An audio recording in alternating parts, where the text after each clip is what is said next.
جب انسان اللہ سے دعا کرتا ہے، حدیث میں آتا ہے نا، جب سورہ فاتحہ ہم پڑھتے ہیں تو اللہ باقاعدہ جواب دیتا ہے. جب انسان کہتا ہے کہ ایاک نعبد و ایاک نستعین، تو اللہ تعالیٰ فرشتوں سے کیا کہتا ہے کہ میرا بندہ ایکنالج کرتا ہے کہ میں دعائیں قبول کرتا ہوں، تو اللہ کہتا ہے چل پھر مانگ، کیا مانگنا. تو اس کا مطلب کہ اللہ باقاعدہ جواب دیتا ہے. تو اسی طرح جب ایک بندہ اللہ کے سامنے اپنی بے بسی شو کرے گا، انما اشکو بسی و حزنی الی اللہ، حضرت یعقوب کے یہ الفاظ، یہ چھوٹے الفاظ نہیں ہیں کہ میں صرف اپنا غم اور دکھ کس کو سناتا ہوں؟ اللہ کو. میں اپنی شکایت کہاں کرتا ہوں؟ صرف اللہ کے ہاں. تو یہ بات اللہ کو اتنی پسند ہے کہ اس بندے کا اتنا کانفیڈنس ہے مجھ پہ کہ لوگوں کے پاس جا کے نہیں رو رہا، میرے پاس آ رہا ہے. یعنی اس بندے کا اتنا کانفیڈنس ہے مجھ پہ کہ میں اس کے مسئلے حل کر دوں گا.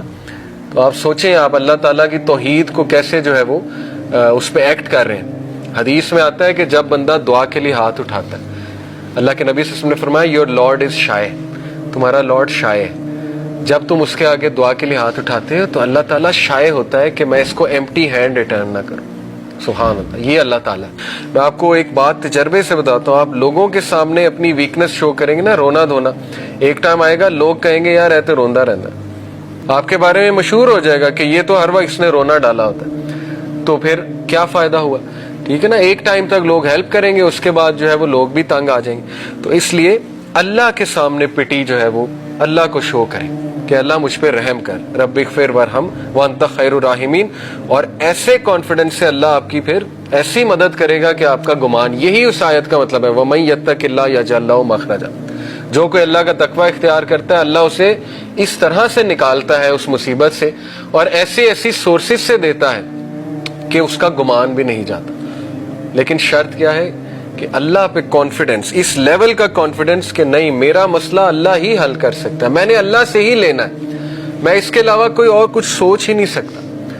بچے کی طرح پیچھے پڑ جائیں اللہ کے، جیسے چھوٹا بچہ اپنے ماں باپ کے پیچھے پڑ جاتا نا کہ نہیں نہیں مجھے چاہیے مجھے چاہیے مجھے چاہیے. اللہ تعالیٰ بہت خوش ہوتا ہے، ٹھیک ہے، کیونکہ this shows your confidence on Allah سبحانہ و تعالیٰ. This shows how much you rely on Allah, how much you are confident on Allah کہ اللہ تعالیٰ میرا رب ہے اور وہ ہر چیز دینے پہ بے شک دینے پہ قادر ہے. تو خیر یہ تو ہو گیا وہ پوائنٹ کہ رسول اللہ صلی اللہ علیہ وسلم never took anyone's empathy اور sympathy with regards to this incident. لیکن واقعہ بہت افسوسناک ہے.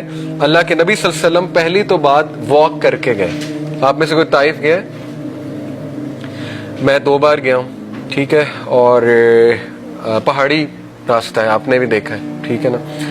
اور یہ کہ 1.5 گھنٹے میں 1.5 گھنٹہ 1.25 گھنٹے میں گاڑی میں پہنچ جاتے ہیں. تو سوچیں بائی فٹ، میں اکثر یہی سوچ رہا تھا جاتے ہوئے، میں نے اپنی وائف سے بھی کہا کہ کس طرح ہمارے نبی گئے ہوں گے. اتنا کٹھن راستہ ہے، پہاڑی راستہ ہے، اچھی خاصی چڑھائی ہے. تو حضرت زید کے ساتھ آن فٹ گئے، 9 ہارس 9 کیمل. اس کے پیچھے حکمت تھی.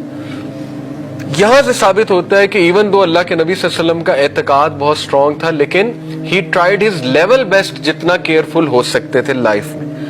حکمت یہ تھی کہ قریش کو شک نہ پڑے کہ یہ کہیں دور جا رہا، آن فٹ گئے تھے اسی لیے.